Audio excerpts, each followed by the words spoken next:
everybody. You are listening to the Big Chill Podcast. This is episode 27.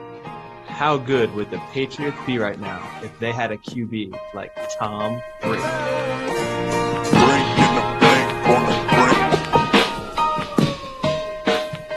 Hello and welcome, Big Chillers.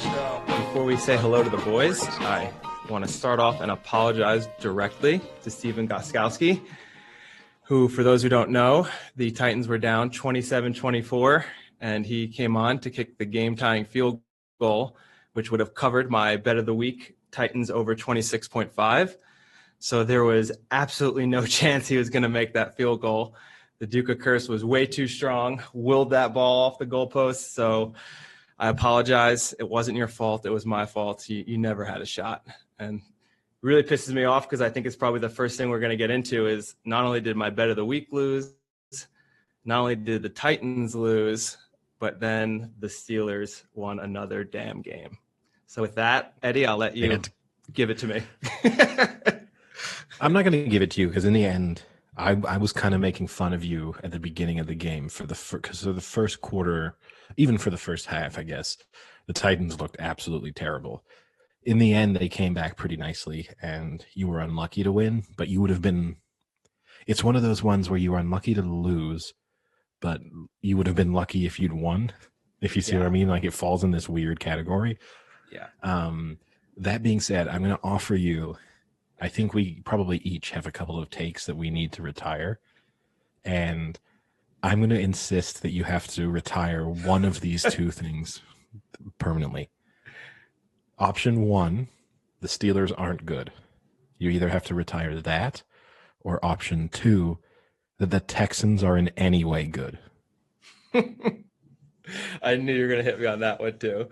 Well, before I will get to that, before I get to that, I will say I was driving home. I had a really long drive home on Sunday, so I missed all the early games, but I listened to them on the radio, and I'll get to that story because it's pretty funny listening to kind of like the NFL Red Zone radio version.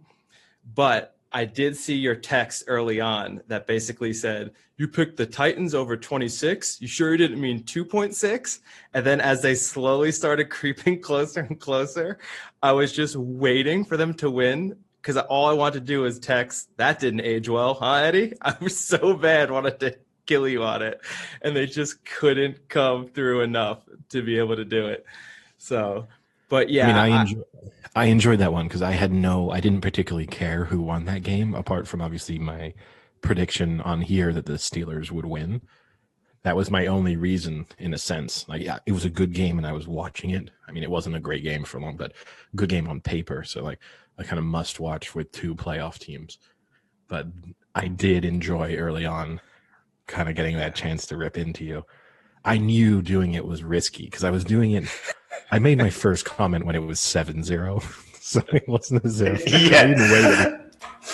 I mean, they scored on 4 consecutive plays, so you were right to get more ballsy as it went along. Well, I made my first comment because the Steelers' opening drive was basically, I think it was nearly 10 minutes and ended in a touchdown. And so my point there was, you're going to struggle to get the over here on the Titans just if the Steelers hold on to the ball for this length of time every time they get it. So that was my initial comment. And then once they got up by 20 points, then I was just going fully at you. Second half, I don't think I said anything. It was just really funny because, I'm listening on the radio, but we're also driving kind of through a few mountain ranges, so I don't get much service throughout. So it would be, I saw like your initial one, I think after that 10-minute drive, and I was like, oh, this isn't good. And then I wouldn't hear anything. And then an hour later, like 4 more would come in, saying like, oh, 26, how about 2.6? It was like getting more and more aggressive. And I just kept hoping that the Titans could pull the full comeback, and they just came short. And of course, they just came short and ruined the over as well. And we talked about it off podcast, but that was my only loss in a really nice accumulator I had, was picking the Titans. And then just going back on it, it was such a dumb pick by me because it was less of a smart pick and more of a, I want to be right and prove that the Steelers are bad, which is obviously a stupid take. and I should have just went on the more reasonable teams in there instead of, trying to be an ass and give it to the Steelers, which I will officially take back my comment that they are a playoff team. I will give them that. I mean, I think that's a mistake we can all make, even in just making predictions, right? You feel as if you've kind of nailed your flag to a particular flagpole, and you're sort of gonna stick there, like, not to mix multiple metaphors and stuff, but like until the ship has fully gone down, you're gonna stand there defending it, and until we see the whites of their eyes. Exactly. Yeah. Exactly. Damn the torpedoes. Wait, what else can you throw in there? Staring down the barrel of the gun. but yeah, that's the I think one that's if a by mistake. sea, two if by land. Yeah. That's the mistake that we can all make occasionally. But that was definitely that your move in that respect was that. Now here's the killer. You're probably now gonna pick the Steelers. I mean, I think actually they're next. I think they're playing the Ravens next. Yeah. Big so that's going to be a tough one. But say hypothetically you flip, and now you're on the Steelers bandwagon. They're going to get just demolished by the Ravens. Yeah. But okay, you've retired. You've retired. The Steelers aren't good. Let's move on to the second item of: are you going to retire 2 takes on this podcast or just one? The Texans are not good in any way. The Texans is a tough one because they keep playing pretty good teams. Like a lot of their losses are against good teams. They're not playing the NFC East. If they were losing to the Redskins and the Giants and the Cowboys, that would be one thing. But they're, how did you manage to do that when we weren't even talking about Washington? How did you manage to do it? I meant from last year. I meant last year because last year they played the NFC East. That's what I'm saying. What's impressive about that is I didn't even hear it. Like, it's almost become so expected now. I'm just like, there must be a team. They must still be a team. There's actually Washington, and then there's this team as well. Yeah. This is the new franchise that's just opened up. But I get what you're saying. I get what you're saying. Yes, okay. Their record is 1-6, and obviously that is not the record of a good team. But when you look at their losses put next to, for instance, like the Giants' losses, with the Giants' only win being Washington with a failed 2-point conversion, it's such a discrepancy. Like if you were to put the Texans against the Giants right now, the Texans should be a 10-point favorite. 7, let's say 7-point favorite, I think would be a realistic spread. 4. Okay, 4. All right. Okay, all right, the 2. Giants are favorite. Okay, pick them. But all right. Okay. So next week they're playing the Jags, the Texans. But no, actually, fortunately for Frank, he can't be wrong on the Texans this week because they're on a bye. So for once, he won't have to get a call the Texans game wrong. But yeah, next week they're against the Jags. That will be the litmus test because there will be no defense of your position at all if they lose to the Jags. Yeah, agreed. Then I'll have to walk. And I honestly think the Jags and the Texans are about on a par with each other. Yeah, I don't think at all. I think the Texans should beat the Jaguars by 10. Well, then here I'll give you a different question, and I'll pose this to both of you. Which of these teams with a current losing record would you be most, say they were for some odd reason dropped into the playoffs at the end of the year in their current format, in their current sort of makeup? There's no roster changes, no dramatic injuries, nothing like that. Which one of these teams would you be most worried about playing? The Patriots, the Chargers, the Broncos? I'll say the Bengals or the Texans. Okay, so repeat them again. Not the Patriots. They're washed up, and we'll get to that later. They're done. So Patriots, Chargers, Broncos. Broncos are done. Bengals and Texans. If you say the Texans, I'm retiring you from the podcast. I would say in this order, probably Bengals, Texans, Chargers. Are you kidding me? What, that I'd be most scared to play? Yeah. Texans. So still? Bengals number 1, and then the Texans. Out of that list of teams. Yes. That's insane. Sam, before I go on to how insane frank is. We know you were just at high elevation. I think that you may have lost some brain cells while you're up way above sea level. Hey, Sam, the air is rare up there. Which team would you be most afraid of? Probably the Chargers. Then the thing with the Patriots, right, is that they're stunningly non-competitive at the moment, but they still have a good team, and Cam is a good quarterback, even though the last 3 or 4 weeks have been a train wreck. I'd probably go Chargers. Then you've got to be afraid of the Patriots. I just think it's Belichick in the playoffs. You would be afraid of that. Then I'd probably say the Bengals. Yeah. To me, I mean, the obvious answer is the Patriots, just because pedigree. So I don't want to play Bill Belichick in a playoff game. You can do the come on, but he has proven himself. Come on, you watched their last 2 games, Eddie. I know. They are bad right now. They're bad. Look, they were bad. I will say. I think part of the spin, they were awful against the Broncos, against the Niners, and I'm not just saying this because they're my Niners. This isn't why I'm going to spin it. Yeah, this isn't why I'm going to spin it this way. That being said, the Niners were very good. So it wasn't just the Patriots being incompetent. The Niners were, I think the Niners legitimately, I know I ruled them out a couple weeks ago when they lost to the Dolphins. In the past 2 weeks, they've kind of proven themselves to me that I now expect them to make the playoffs. And I wouldn't want to play the Niners in the playoffs. That's for sure. I'm not expecting them to make the Super Bowl or win the Super Bowl, but I definitely, any team in the NFC is not going to look forward to the prospect of playing this Niners team in a playoff game. For me, I think you have to choose based off of how you could lose a game. And I think in today's NFL, you're rarely losing a game. I think the way that teams are winning games is a QB just gets hot and score. You have to score points. And I don't see right now, I cannot see the Patriots scoring 20 points right now. I mean, they scored 20 against the Raiders, and then 10 against the Chiefs, 12 against the Broncos, 6 against the Niners. I mean, these are decent defenses, but they're not spectacular defenses. I mean, you have to score 20 points, and they can't. Whereas a team like the Bengals, they can score, and they can get you into a shootout, just kind of how they did with the Browns, and you get into a shootout with them, and maybe they get the ball last and they win. And that's kind of what happened with the Browns, is they got the ball last and won, and then I think we also have to factor in, I'm not going to put all of this down to Cam Newton getting COVID. That being said, before Cam Newton had COVID, they did look good. Not they looked amazing. Okay. They looked good. No, they looked good. And offensively, they looked difficult to handle. Now, since then, they've just lost all of their rhythm.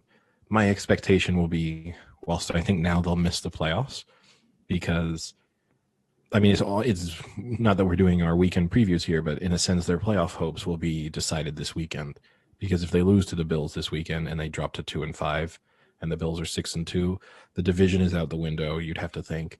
And then even just making the playoffs through the wild card is going to become tough, because you have, 3 teams in the AFC North that are going to be way above 500.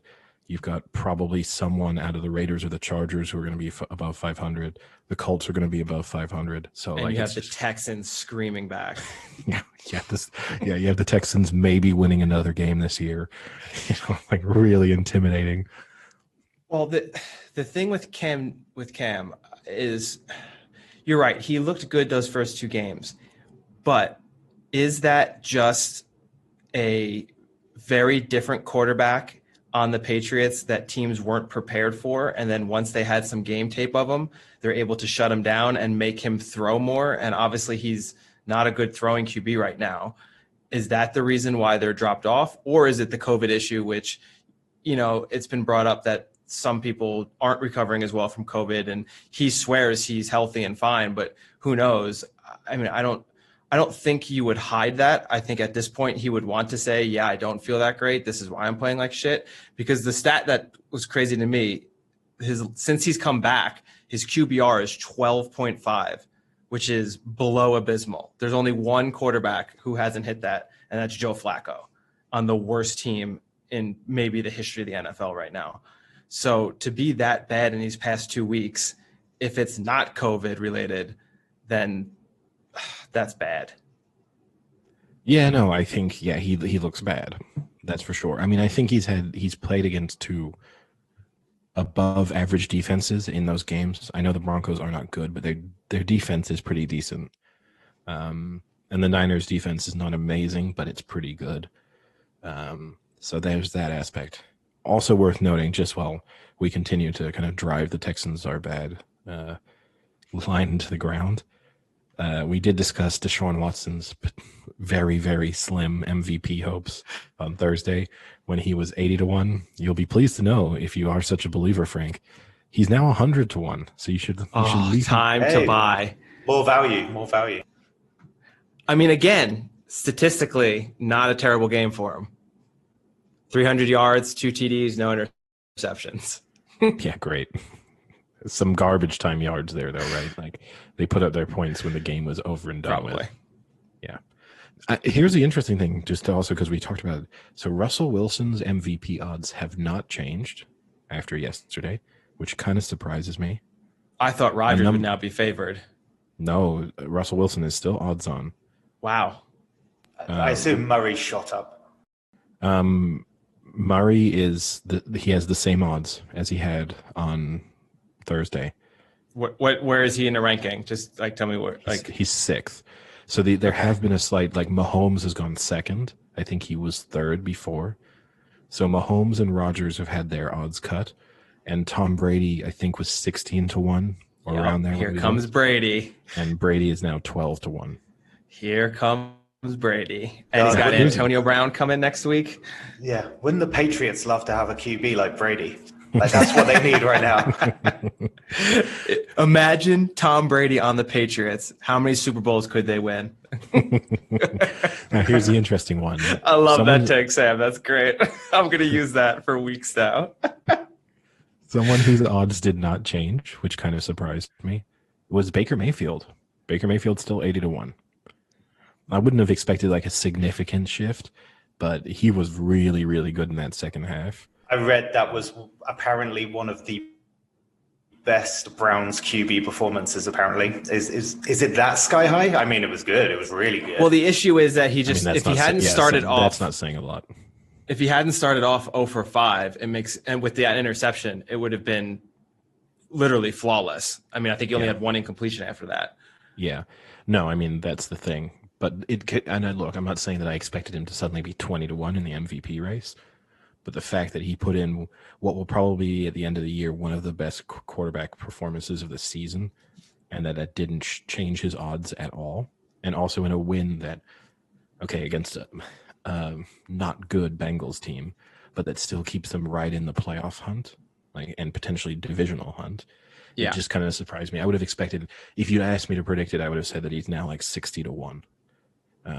But so that kind of surprises me. When are we saying that the Bengals aren't that bad? Like, when they win a second game? I mean, again, though, it's a new team. They're putting up, like, Burrows, Mixon was out in that game for a start, but they're putting up really good performances. Just that one game, that blowout game against the Ravens. It's another team that has had a pretty tough schedule compared to some other 1-5, 1-6 teams. I mean, arguably they lost against the Chargers in that week 1 where it was really close and they could have won that game. But then they've lost to the Browns twice, the Colts, the Ravens, and tied the Eagles and beat the Jags. So for the most part, they're winning. They're beating the crappier teams or tying them. And then they just can't come through against the other teams, because the Colts, that was another game that they were close in as well. You know, they're even close in losing. Yeah. Well, no, look, I'm not putting them in like the Jets category. But equally, I'm not putting them in, wow, this team is feisty and would be difficult to beat in the playoffs. I think every good team will beat them and probably beat them comfortably. Yeah, I think what's good for the Bengals is they've clearly got something to build on. Like they clearly have the unit that's going to work for a long period of time, and that's good.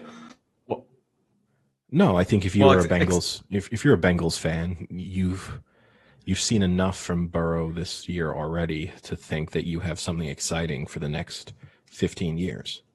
Except if you're Carlos Dunlap. Did you see that? No.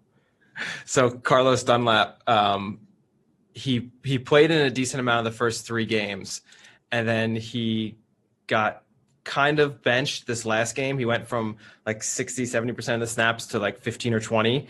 So after the game, he got into a pretty heated argument with the coach that he wasn't playing and this and that. So then after the game on Twitter, he posted this on his Twitter: 6,000 square foot city view with huge balcony, 4-bedroom, 4.5 baths in one of the best school districts for sale. Do your market analysis. Make me an offer. Serious inquiries only with proof of funds. Owners willing to sell furnished or unfurnished. What a way to say you want to trade. Yeah, or maybe he's just looking to upgrade to a nicer spot in Cincinnati. Maybe. Well, he's in the best school district already. Where else can he go? Now, the real disappointment from that game, from your perspective, Frank, you've had to maybe retire that the Texans are good. You've had to retire that the Steelers are bad, and you're also going to have to retire the OBJ jokes for the rest of the season, because it now appears that he's had a season-ending injury. So you might be able to slip one in from time to time, but fundamentally, you go on trying to throw it in based on that comment, but fundamentally the OBJ poop jokes are gone. Yeah, I'll try and slip one in, just like one will get flipped on him occasionally still through his recovery. But I will say, I wanted to kind of bring this up because I know you had a take on Mayfield playing better, and I don't know if this was your take. So he went out, ironically, I think, trying to make a tackle on Mayfield's interception. So Mayfield kind of forced him into that injury. But with him out, he then clearly went off and had a great game. Maybe it's a coincidence, maybe it's not. It made me think about teams that have that diva type wide receiver and how well they play.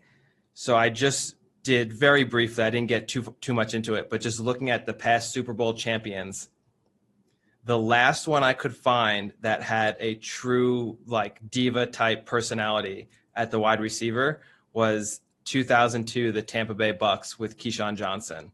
And that was the year they won. And then the next year he got into like that huge on-field fight with Gruden and then was released from the team like 5 games into the season. So he's definitely of that caliber of OBJ, all over the place, screaming, yelling at everyone, emotions, way too high. So could this help Mayfield in the long run and the Browns in the long run, not having him on the field? I only think it helps from the perspective. I don't think he is a negative.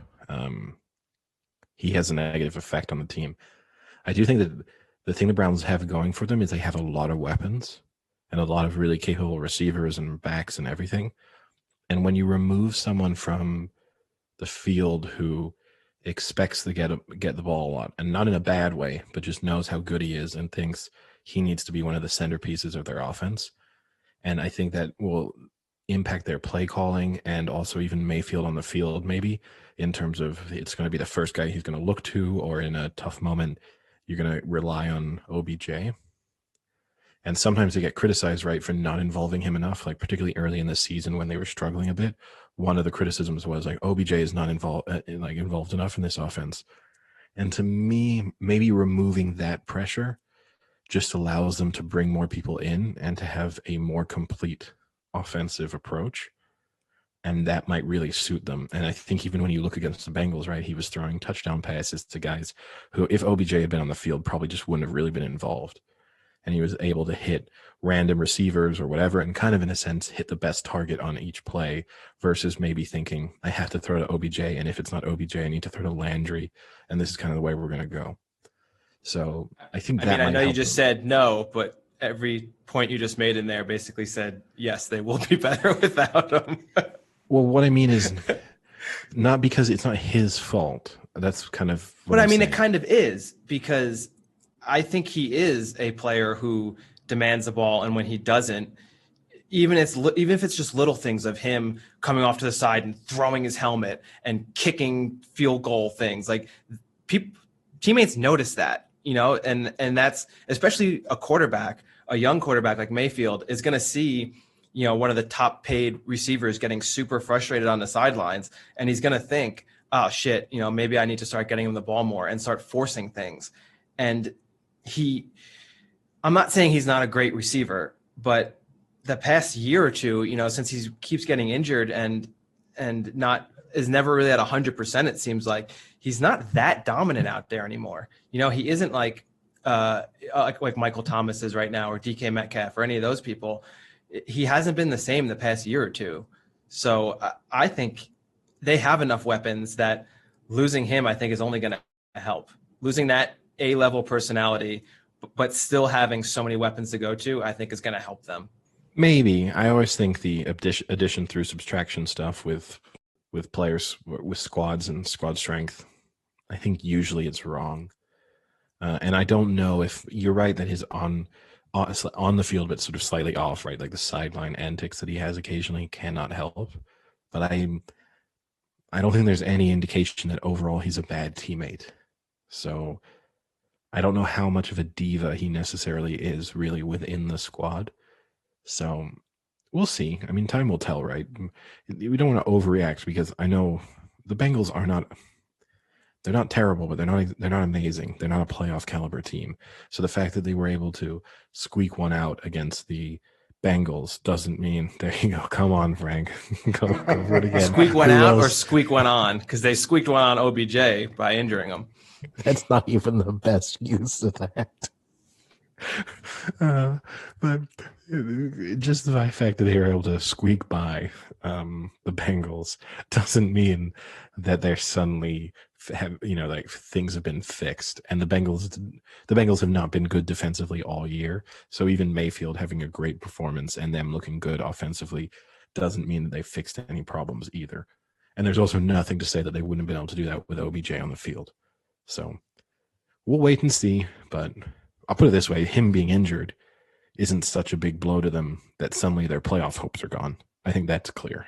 Do you mean blow like the type he was doing off of that stripper girl in Paris? All right, we'll let you get them all out because you've all right. Frank's got 2 minutes. Go. Yeah. That's all I've got. I'm surprised that you haven't told us. I'm sure that OBJ posted something on Instagram about. He hasn't posted yet. I checked. Oh, what a shame. Have you checked Ronaldo's? I have not checked Ronaldo's lately. I hope he's still in quarantine. Oh, man. I was driving home. 5-6 hour drive. But okay. And then I got ruined by going to cook my HelloFresh, only to find out we forgot to unpack the meat that's underneath the little freezer things. So we have 4 HelloFresh meals with none of the meats left outside. So gross. So that was a major disappointment to my Sunday. Wait, did you not think that there was key ingredients missing when you unpacked it? What? No, because we got the box literally right before we got into the car to drive. So we kind of just like unpacked it really quickly and threw everything in. And I guess she had missed like the underneath, because the way it goes is they put the bags on top and then they put like an ice pack and then the meat underneath the ice pack. So I guess she kind of just took the bags out, threw them, and then went to go do something else. And I grabbed the box, assuming she had cleared it out, and didn't look underneath the ice pack and just threw it out in the garbage. I mean, not a good combo. Yeah. So here's my other, we've discussed kind of the MVP odds. Got 2 more odds related questions for you. Okay. Let's throw the Chiefs out for the Super Bowl. I'm not dismissing them in terms of their ability, but they're 4-1 favorites right now to win the Super Bowl. Well, that seems like pretty good odds. You think that's good? 4-1's pretty short for the Super Bowl. It's always one of those things we have to start calculating. If you just bet on them game by game, what odds would you get? And if you think that they're in the playoffs, yeah, exactly. Yeah. So if you think they're just going to win 3 playoff games, you're never going to be that heavy of a favorite in, if they're playing, I don't know who they're likely to play in the AFC Championship. Yeah. The Steelers, the Steelers are how heavy of a favorite are they going to be against the Steelers? Maybe 4 or 5 points in a playoff game. So you're going to get them at like 1.7, probably 1.6. Then even in the Super Bowl is basically almost always like a 3.5 point line. So again, you're looking at them like 1.8, 1.85. So 4-1 isn't bad value, but it is one of those in a sense. If you just bet them game by game, you get close. So throw them out. You then have the Ravens at 11-2, so 6.5. That's terrible value. Well, let's then real talk about the value that's going to really tempt you. Steelers third favorite at 8-1. Oh, so if I give you a choice, if I give you each a choice, you've got to put some money on either the Steelers at 8-1, the Buccaneers at 8-1, Seattle at 10-1, or Green Bay at 10-1. Which one of those are you taking? I'm probably going to throw out the Seahawks now, because I think that was the first performance where if Wilson doesn't perform, they lost. And I think that's going to happen when it gets to kind of like the playoff territory and that kind of thing. To be fair to Wilson, he played pretty well. He did play well, but it's but he didn't. They had like 370 yards of offense in the first half. But the thing is, like he made 3 bad throws. The reason they were so good though was because he played flawlessly to compensate for the defense. He didn't play flawlessly this time and they lost. And you've just got to think at some point that's just going to happen more and more in terms of like coming up against better teams. So I'll probably throw them out. Yeah, you can't just throw out a team. You have to actually pick one. I eliminated one. Now I'm thinking about the rest. Okay, you continue to think. Going off of the Seahawks, I mean, it's a little quick. I mean, they were undefeated before the loss yesterday, which in a game, Eddie and I were talking during the game. I still don't get how they didn't win that game. I mean, maybe it's kind of like that Steelers-Titans game where the Steelers were so dominant the first half, the Titans came back. You kind of ease off. That first half for the Seahawks, I mean, I didn't think the Cardinals could even stop them in like a certain amount of plays. It was every 6 plays, 70 yards. It was insane.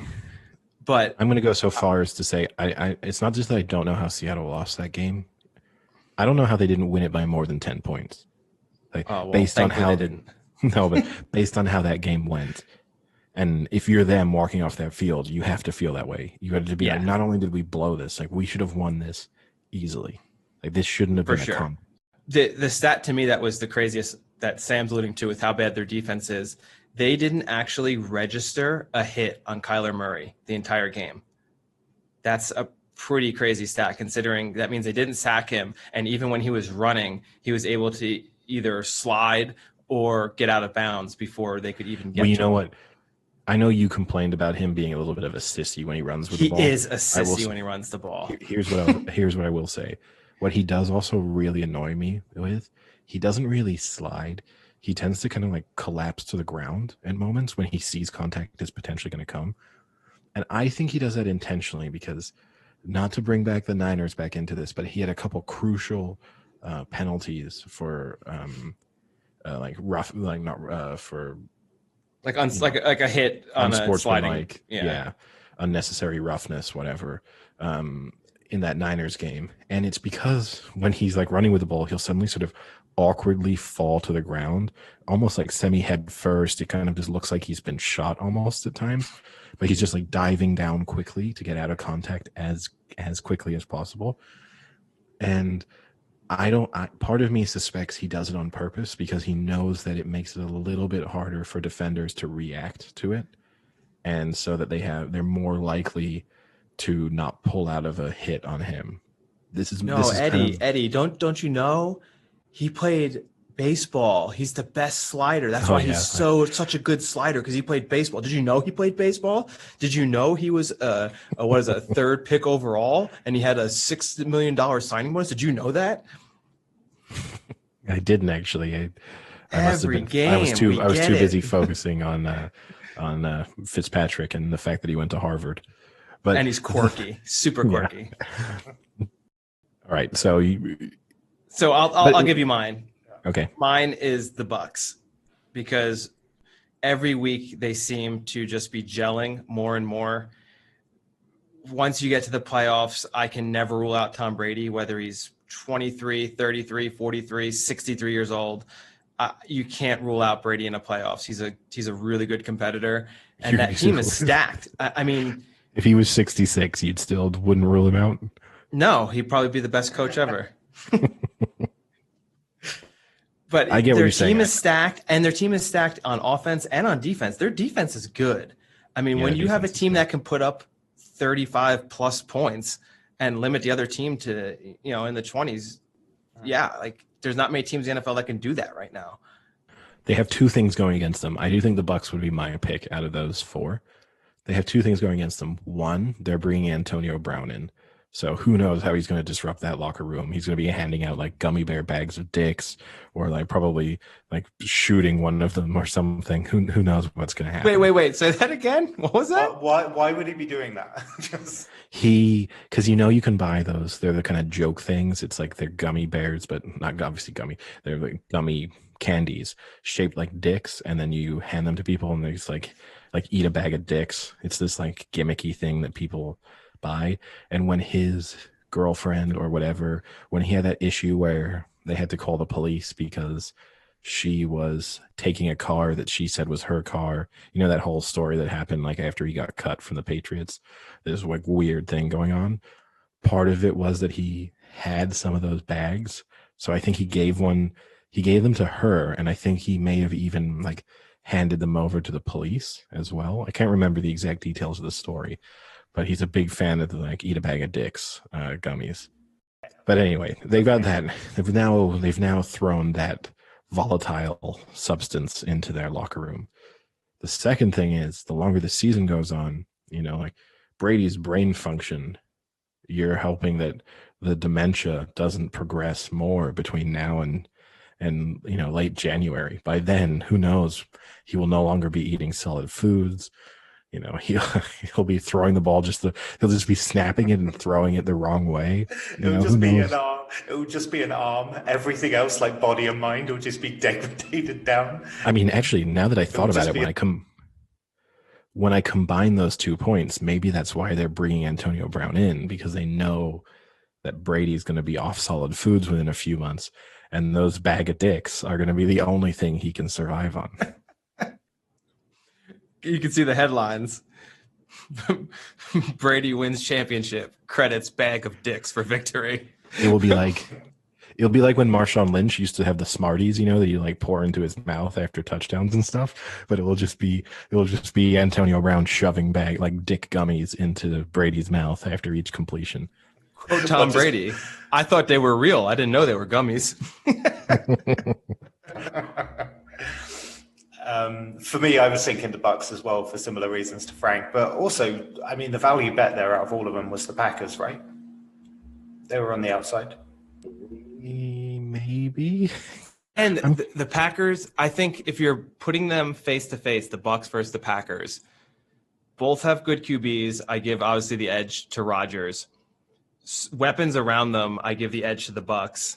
Defense, I give the edge to the Bucs. So in that regard, I mean, I think the Bucs are a better pick there. I mean, here's what I would say is, if now Packers with home field, I wouldn't want to see Brady, for example, playing in Lambeau when it's snowing. If he's at his age, like that, I wouldn't feel good about. But assuming that they don't have a really bad weather game in the playoffs, like say it was either a neutral field game, who's favorite, Bucs or Packers, I'd say the Bucs are favorite. And similarly, if I thought Bucs versus Steelers, I think the Bucs would be favorite too. And I think the Seahawks would be the underdogs in all of those scenarios right now. Yeah. Now, the crazy one is the Saints are 14-1, and I don't know what games people are watching. I literally don't know. Maybe the guys setting these odds are watching like replays of the Saints from 4 years ago, because they're clearly not watching them struggle week in, week out. Wait, that makes no sense. They're not even like joint with like Titans, 49ers. The Titans Bills are 20-1. The Bills are 22-1. The Cardinals Now here's insane. The Cardinals, Rams, and Niners are all 25-1. I don't know the universe in which the Cardinals are winning the Super Bowl, but even if I accept the concept that are infinite parallel universes existing at once, there's not a single one in which the Cardinals are winning the Super Bowl. Just beat the only undefeated team left in the NFC. I just wish that my internet had let me down while I was saying that, so I'd gone like robotic like Stephen Hawking, so that my parallel universe take would have just sounded way more believable. So, but out of those three, you think the Rams and the Niners have better shots than the Cards? 100%. I think the Rams have the best shot because I think I'm kind of torn because I think the Rams have the best shot of winning that division out of those three.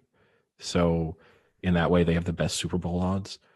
But at the same time, if I imagine who would I be kind of, again, going on that principle of who do I think teams would be most worried about playing in a playoff scenario, I think it would be the Niners out of those three. Okay, let me ask you this. This is a little different, but give me your Week 17 NFC West final standings. So you got the Seahawks 5-1, Cardinals 5-2, Rams 4-2, Niners 4-3. I'm going to put the Seahawks at 12-4, maybe 13-3. I'm going to put the Rams at 11-5. I'm going to put the Niners at 10-6, and I'm going to put the Cardinals at 9-7. Wow. Your disrespect for the Cardinals is so bad. We've just openly admitted that they shouldn't have won the game that they just won. I don't know why. You know what, Eddie? Sometimes it's destiny. But I haven't looked. I mean, let me look at their schedule. Okay, they're playing the Dolphins next. That's a win. Then they're playing the Bills. That's a loss. They're playing the Seahawks again. That's a loss. They're playing the Patriots. I'm going to call that a win. They're playing the Rams. I'm going to say that's a loss. They're playing the Giants, win. Eagles, win. Niners, I'm going to say loss, and Rams, loss. So they at least got 4 more wins in there. So at least got 9. Which puts them right where I said they'd be, 9-7. At least 9. I mean, that's assuming that my predictions are correct. So I don't have many free coffees left. But yeah, any other... apart from that, it was actually a fairly uneventful weekend. Now, okay, maybe the most interesting game in some respects was the Lions-Falcons game, in which the Falcons found another incredible way to lose a game, when Todd Gurley, which this was the interesting one, right? Because so they had the Penn State game had a similar scenario. I mean, Frank, you probably watched it. I didn't watch the Penn State game, but I saw the highlights. And they made exactly the same. Penn State made exactly the same. No, this is different. Penn State made a much worse error. Okay, but Penn fundamentally State was already up. Because here's the argument, though, that some people still make, is that the Falcons were down, and some people argue that you still take the points no matter what, because what happens if you go for your chip shot field goal and it gets blocked or the snap is bad, whereas if he crosses that line, he's getting the touchdown, you're getting the points, and you're giving the ball back to them with 60 seconds left to have to score. Yeah, I mean, those people are wrong, but okay. They are wrong, but you can still make a slight argument that points are points. When you're up a score, when you're already up and you have the ball and all you have to do is run out the clock, but instead you go and score a touchdown, that is completely wrong. That is the dumbest thing you could do. And it's so sad because you have to know that they told him 14 times, don't go in the end zone. We've won this game. Just get the first down. Yeah, okay, sure. I think you could spin that either way. I think you could say if you're already winning, then... But you're only winning by 1. Yeah, I still think, look, in a way, I think you can spin it either way. I think probably if you did you're the stats man, right? I'm sure if you did the odds, the impact of your winning percentages, the shift from either one, it's very, very similar. Like the Falcons, if Todd Gurley doesn't score, so for context for anyone who wasn't watching it was under the 2-minute warning. The Falcons were down by 2, I think 2 or 1, and Todd Gurley got the first down. So they were on around the sort of 10-yard line, and then they were going to get the first down around the 3-yard line, something like that. He got the first down. He kind of tried to fall down before going into the end zone, but kind of fell into the end zone and ended up falling in for a touchdown. Like, just barely fell in, at which point that meant that the Lions got the ball back and then eventually drove down the field and scored the winning touchdown. Whereas if he had stopped himself from going in the end zone, they just take 3 knees, kick the field goal as time expires, and likely win the game, assuming the field goal is good, which, considering it would have been a 25-yard field goal, the conversion rate on that from NFL kickers is probably 99%. It was 97. I saw it. Someone posted it. Yeah. Did you see that when Stafford had that, like with 57 seconds left, the Falcons' chance of winning was 98.7%.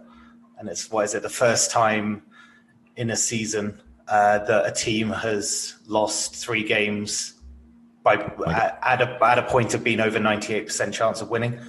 And yeah, it's incredible. It's over half. That's just under half their games. I mean, that's pretty special. No, it's incredible. There was another stat, Sam. It was real quick. Just is the third loss with 98 or higher. The entire NFL so far has only played 4 of those games. So there's been only one other instance that this has happened so far this year, and they have 3 of the 4. Now, here's the other thing I will say, because. But what is it, though? Poor decision-making, poor execution? I mean, it sounds like poor decision-making, but he also sounds like an idiot rolling into the end zone. So is that poor execution? No, here's the thing is, this is the important thing to remember, and this is why I brought up the Penn State game.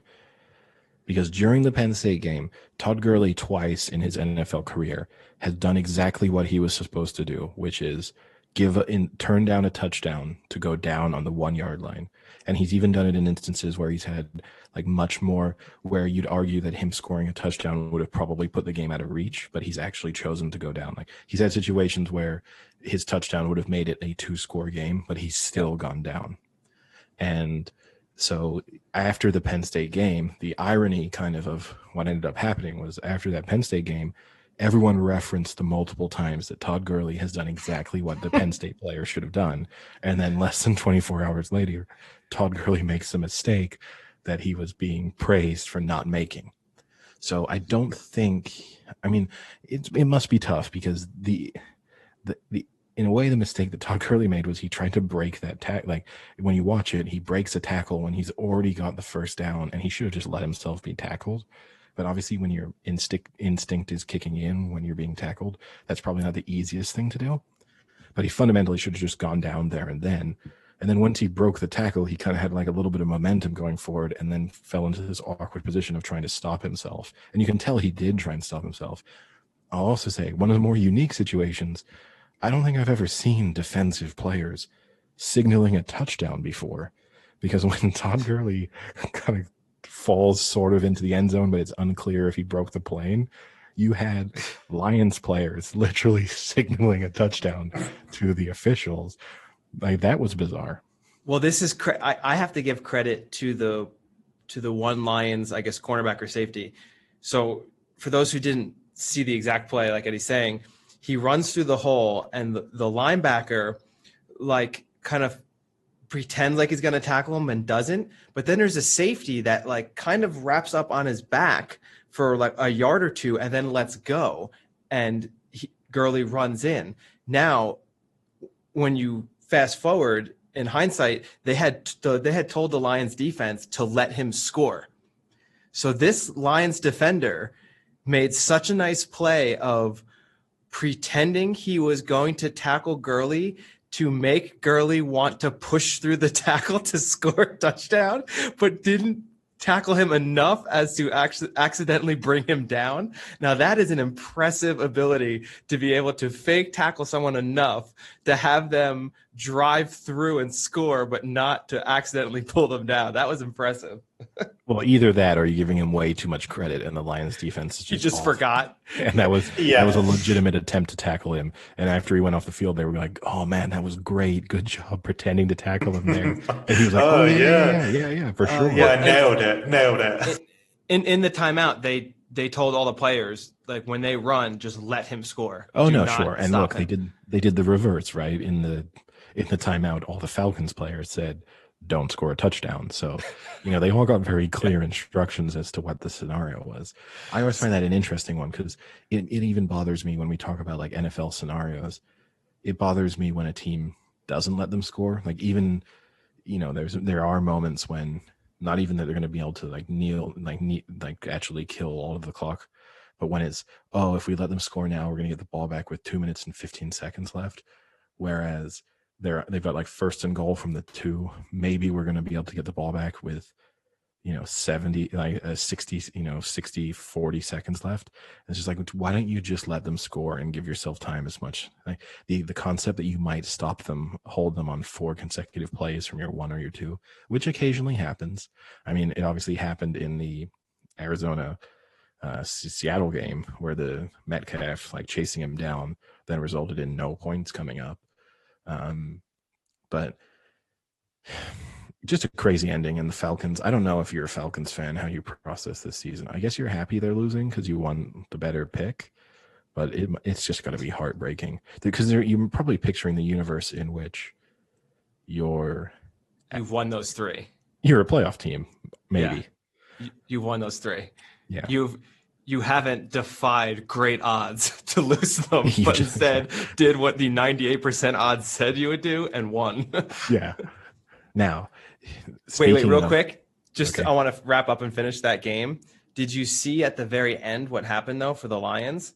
So they scored with no time left, but then Amendola got hit with an unsportsmanlike conduct, and they needed the extra point to win. So the extra point became a 48-yard extra point that they had to hit with no time left to win it. So that I thought was also pretty interesting. The worst possible time to do a stupid unsportsmanlike conduct would be when you need a game-winning extra point and you make it into, a 50-yard field goal at that point that isn't a chip shot and is probably like 70% success, 80% success. You significantly probably more nowadays, but you've probably reduced your chances of winning by at least 5 to 10%. So just a crazy game in general, crazy last minute. Now, speaking of players who knew not to run into the end zone, one of the big highlights of the week was obviously Daniel Jones losing his balance on his 80-yard run. Now there's a guy. See, he's thinking of every scenario. He's been watching Todd Gurley highlights and he knows what to do. Yeah, I knew you were going to come after the Giants for that one. So here's two things I'm going to say. Sorry for him. 2 things I'll give it. 1, they ended up scoring a touchdown on the play. So it doesn't look, it just makes him look kind of goofy. And at least it's not like, oh, you couldn't score a touchdown. And of course your team didn't score because you suck. They've scored. So at that point you can kind of just laugh it off. I think if you're him, yeah, it sucks. And I'm sure you're not happy that happened, but at least you can be like, well, we scored. So whatever. I kind of just tripped. I made an ass of myself. You can kind of laugh it off. The other thing is his top speed was 21.23 miles per hour. And they compared that to Tyreek Hill's top speed, which was 21.29. So he's 0.06 miles per hour slower than Tyreek Hill's fastest play this year. No, which I mean, is pretty impressive. I saw, I think the stat was he was the fastest quarterback ball carrier on a run in 6 years or something like that. Which is crazy. And I think it was also the furthest run by a quarterback not to score. Yeah, well, I mean, yeah, something that's quite like impressive. That's an impressive. Here's the risk, right, for him. You're right. In the end, it was kind of insignificant. It had no impact on the outcome of the game. So it's not embarrassing in that respect. And I actually feel genuinely kind of bad for him because I just see how it can happen. It shouldn't happen, but I can see how it can happen. The risk is that that's your defining career highlight. And in a way that like Mark Sanchez is always the butt fumble, that Daniel Jones is always going to be tripping up when no one was around him, and it's not as embarrassing as the butt fumble, but it's still going to be like the go-to thing people remember you for. And that also, in the same way that Sanchez's career never recovered from the butt fumble, there is a risk that if he goes through the rest of this season just having this highlight shown every game, which, put it this way, that highlight is going to be shown in the next 3 or 4 games at least. Oh, for sure. You might just get sort of demoralized, and it might just, his career's not looking great anyway, but this might be one of the final nails in the coffin. Oh, is he dying? Yeah, he is. Trevor Lawrence is currently digging his grave.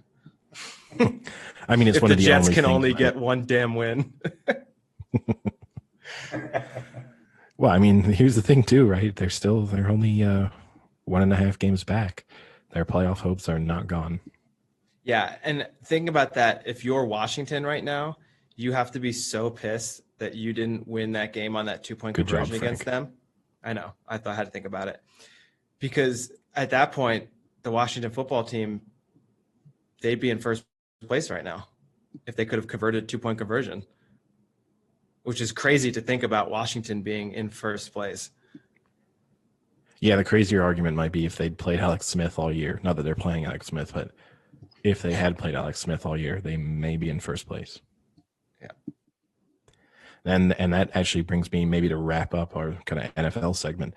That in a way brings me on to another point, which of these teams, if you had to bet on a division winner, which would you feel most confident about? So I'll give you the Seahawks, the Buccaneers, the Eagles, and the Ravens. What's the record for the Bucs behind them? It's the Saints. So the Saints are 4-2, and the Bucs are 5-1. So am I picking the most likely? Yeah, who would you feel most confident? Like if I'm telling you to put all your money on. As scary as this sounds, I would have to say the Eagles. Because the Cowboys are done. I mean, that was wicked. And the Redskins, oh shit. Damn it. You set me up. I know you set me up. No, you say I didn't set yourself up. You set yourself up. I was doing so well 30 seconds ago. 30 seconds ago I had it. I think I saw the Eagles have something like a 63% chance of winning that division at the moment, based on what's happened and what's going to happen. I guess I would go the Bucs. You already know what's going to happen. That's pretty impressive. Well, I don't, because otherwise the Falcons are 98.7. I would have thought they have 100% chance of winning then if we can factor in knowing what's going to happen. Yeah, that's true. Actually, I'd be pretty terrible if I knew still got it wrong. But then again, the Falcons seem to come very close to basic certainty of still not being able to do it. I mean, I would go the Bucs. Yeah, I'd put money on the Bucs. So the Bucs of those teams, of the 4 that I gave you, the Eagles are the heaviest favorite. They're 1.62 to win the division. The Bucs are 1.66. The Seahawks are 1.8. And the Ravens are 1.83. I think that's fair. I think that's how I would have put them, basically. Yeah. I guess the difference between the Eagles and the Bucs are clearly the better team, but behind them you have the Saints versus behind the Eagles you have Washington. I mean, that's not even a comparison. Admittedly, we're missing the real value, right? Which is the Texans are 50-1 to win their division, and we should just be piling on that. Licking your chops at that. Now, get it now before they start winning, those Lions are.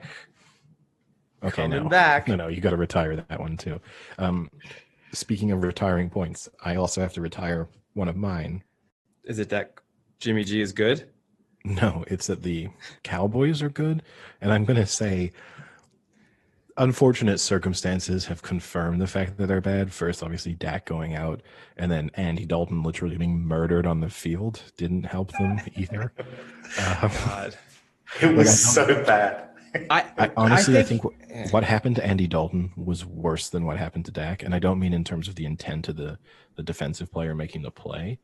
I just mean in the sense that if you could actually tell me which one I'd rather have happened to me, I think I'd rather break my ankle than have my head nearly knocked off. I don't know if I can agree with that because the ankle injury was so gross, and it was I think 5 hours of surgery supposedly. What I didn't get about the but when Dak woke up from his anesthetic, he remembered who he was. Yeah, Eddie, I'm already living that, so I know what it's like. The thing with the Dalton picture, though, is that they seemingly caught the moment where he got concussion exactly. Like you see this horrible squint in his eyes. It's a really strange shot. Like ESPN ran with it. Like all of the people ran with it, and they were just like, "Oh, he's questionable for the next game." I was like, "I don't even think he can spell questionable at the moment, like let alone go out next week." It was a weird photo to look at him just getting absolutely destroyed. For me, there's no way he's playing next week.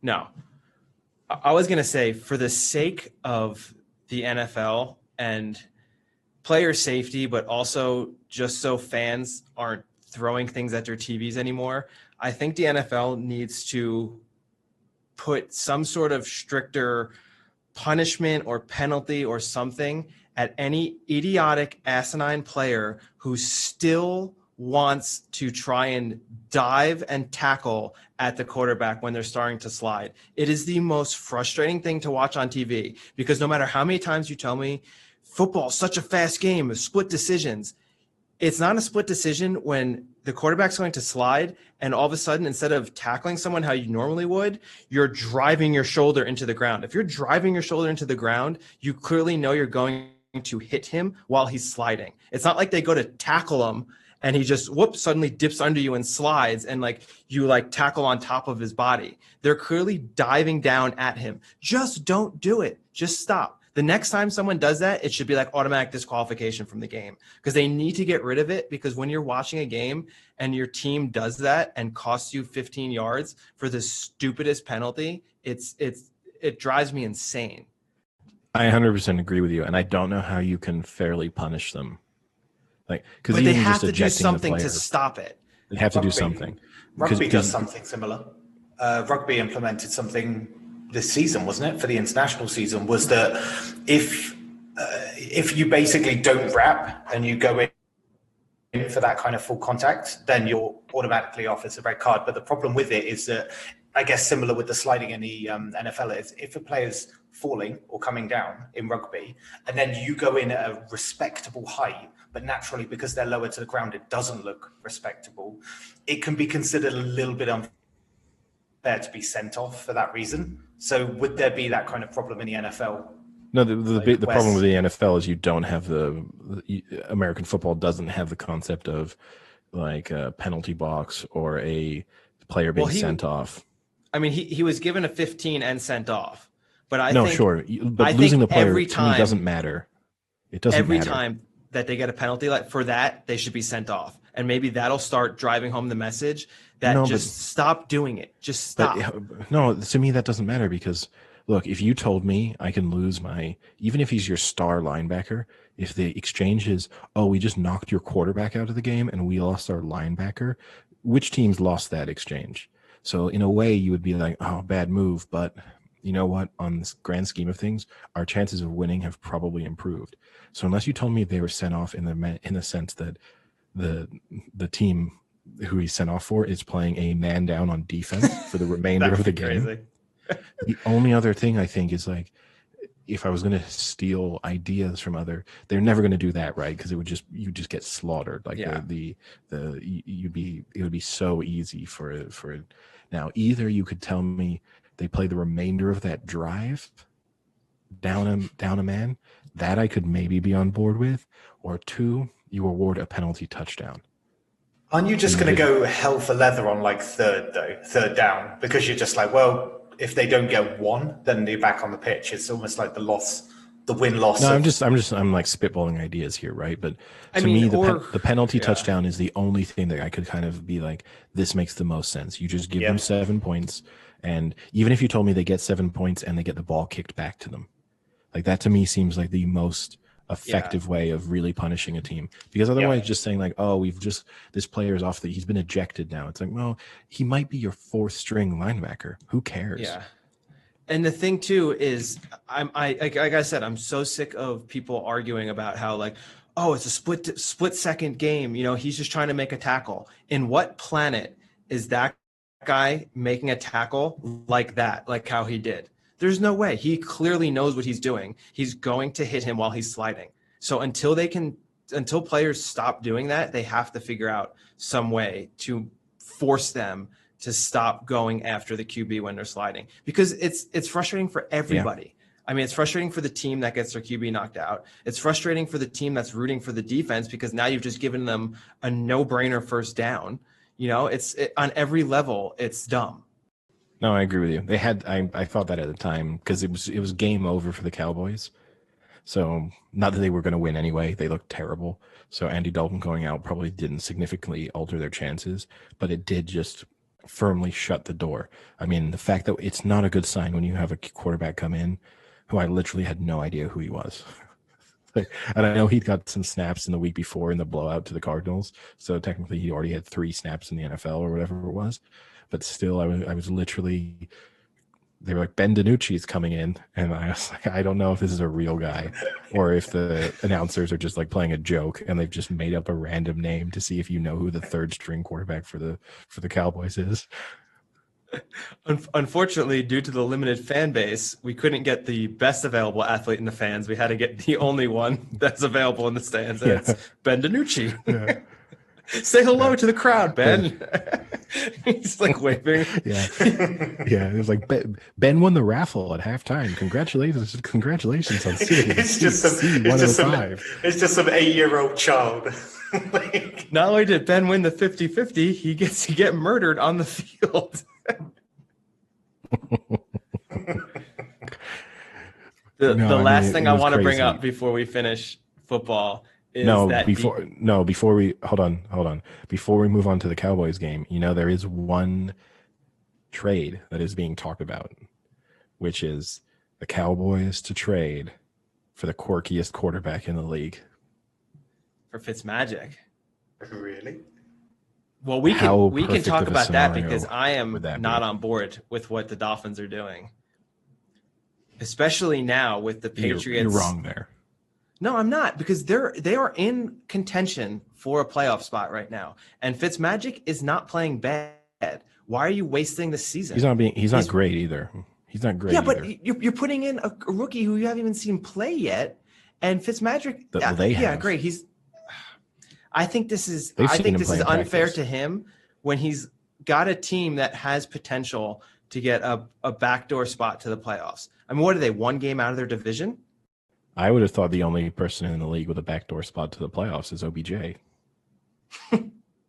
Yeah, but that's a backdoor spot from the front because he wants it in the face. What? that was a stretch. I get what you're saying, but there's 3. I think people are going overboard with how good Fitzpatrick has been this year, and B, how good the Dolphins have looked at this year. They're 3-3. Fitzpatrick, even against the Jets, he didn't look great. They were just beating an awful team, but he looked mediocre. Who looked better against the Jets, him or Josh Allen? I mean, the Jets looked better as a team. They looked as if they'd actually remembered how to play some football. So it's a little bit different. And I think that was almost because they realized that they didn't have to put in 0 effort to be sure that the Bills were going to beat them. But I get what you're doing. And I mean, we've seen it already this year in terms of giving the rookie a starter. Maybe 2 is not going to be good enough. Who knows? Maybe they're going to fall apart. But if they feel like they have someone there who is capable of being an NFL starter right now, you should let him play. They're probably not going to make the playoffs anyway. And even if they did make the playoffs, they're going to lose in the first round. So why not have 1 more year of knowing what you have and a few more games for Tua to learn your system better? I mean, it's even impacts, right? Even just during the week, he's not going to be getting first team snaps, like all those kind of things. You need him to be getting that to really be developing. And otherwise you're literally just having him study the playbook and study film, and that's it basically. But aren't you also risking someone who just came off of a major hip surgery to go out when it's not necessary for him to go out right now? Sure, but I'm assuming, they obviously need to be absolutely certain that he is not at risk or not at more risk of re-injuring himself now than he would be, say, a year from now. I mean, if you had an injury that big, there's always an element of risk there. And it's particularly in a sport, right, where bad injuries happen. I don't want this to be a scenario where he breaks his ankle in the way that Dak Prescott did. And everyone's like, you see, you shouldn't have played Tua. And it's like, that has nothing to do with his previous injury. What if he breaks his hip again? Well, then that's just bad luck. And it looked, honestly, in a way, if I were the Dolphins and if Tua is destined to break his hip again, I would rather he breaks his hip now than breaks his hip a year from now.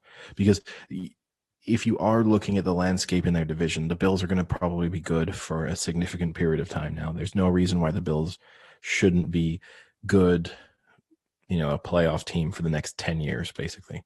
You're locking that in. What you might be starting to think is there's every chance that the Patriots kind of really drop off a cliff in the next 6 to 12 months.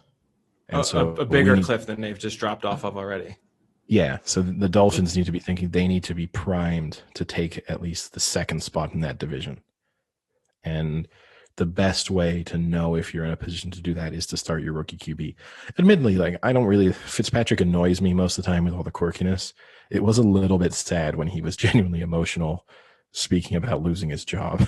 I did feel bad for him. I'm not going to feel too sorry for him because he's been making millions of dollars for years and years and years. So, it's not like he just got fired and he's now wondering how he's going to pay all his bills. But he's got 27 kids, so maybe he is. He did genuinely seem upset, and that was kind of sad to see. I mean, yeah. Did you know he actually went to an Ivy League school? Yeah, I heard he went to Yale. Yeah, did you hear that? Hey, if I told you that Ben DiNucci went to an Ivy League school, would you believe me? He didn't. No, he went to James Madison, but he also went to Pitt before that. Yeah, always a good sign. Yeah. But yeah, before we finish, we got to get onto the DK Metcalf tackle because that was insane. So for those who didn't stay up for Sunday Night Football, Budda Baker, the safety for the Cards, makes a nice read on a ball that Russ Wilson, I think just didn't think Budda Baker knew what was happening, but he did. And it was a weird, the way it transpired was kind of weird because Russ Wilson just kind of lofted it up, not thinking that Budda Baker would even be there. And then Budda Baker kind of looked and saw this gift just handed to him. So he picks it off at the 1 yard line or in the end zone maybe, and just sprints to open field. Maybe just in the end zone, yeah. Yeah. And DK Metcalf just gets on his horse. I mean, he's pretty much is a literal horse. He's a monster. And the picture of him chasing down Budda Baker is like a grown man chasing down a 12-year-old kid. And it reminded me of Mr. Larson and Happy Gilmore. I sent you guys the little screenshot. Hey, you sent me I this. believe that belongs to Mr. Gilmore. And he's got the arms because DK Metcalf's running with his arms really high up, just like Mr. Larson is. I believe that jacket belongs to Mr. Gilmore. So you sent that to us, and then that made me have to look up DK Metcalf's height and Budda Baker's height. And the discrepancy isn't that huge. But the overall size it's like a 5-inch difference in height, which is big. But that's half a foot. Budda Baker's not a small man. He's nearly 6 foot tall, or is 6 foot tall, I think. So it's not, I think it's 6 foot to 6'4" is the difference. It's not some crazy. But it's not 200 to 260 in pounds. No, sure. And I mean, the crazier thing was just chasing him down because Budda Baker had a significant head start. And also he's no slouch, right? It's not like a defensive lineman trying to run home. No. It's not Vince Wilfork trying to make it. It's a pretty quick guy. So closing the gap on him was impressive. So Buda Baker said he's never been caught like that before in his professional career. I'm sure when he played high school and college, things like that. But DK Metcalf, they did the next gen stats. He ran 116 yards on the play to catch him and run him down. So that alone, running 116 yards and still being able to catch up to the person who's run 90, 20 less yards. And he was running 22.6 miles per hour, which is, for a man who's over 250 pounds, is freaking insane. Wow. He is just a beast. Yeah, he's a freak. So I thought that was the craziest thing I think I saw all weekend. Wait, 22 mile an hour, did you say? 22.6? 22.6, yeah. I'm pretty sure like Frankel had a coasting speed of about 34, 35. Like, that is crazy. Yeah, no, it's crazy. He is enormous. And the other thing that like I love, I don't know if you've ever seen this. Like, it's just got to do with the Happy Gilmore because of how he looks like that guy from Happy Gilmore chasing down Shooter McGavin at the end. Did you ever see like when ESPN puts up, like, they'll put up a small video, it'll be of like, I don't know, so-and-so doing this spectacular thing.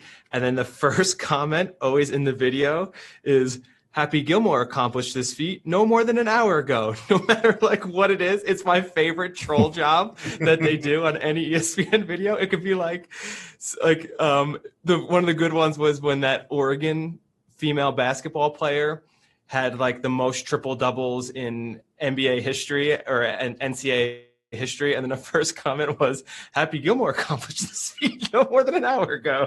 Like, they're completely irrelevant, but it's such a good troll line. I love it.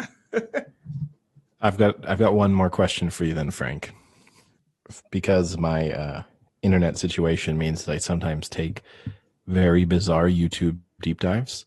Yeah. And I was watching an interview where the golf.com was speaking with Johnny Manziel.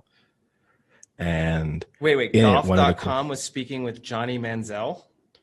Yeah, because he now just lives in Arizona and plays golf. This is where his life has got to. I thought I saw him. He lives in Scottsdale, I think. Sure, and just plays golf. And so two interesting things came out of it. Well, one, it was interesting because they speak a lot to him about the failure of his NFL career.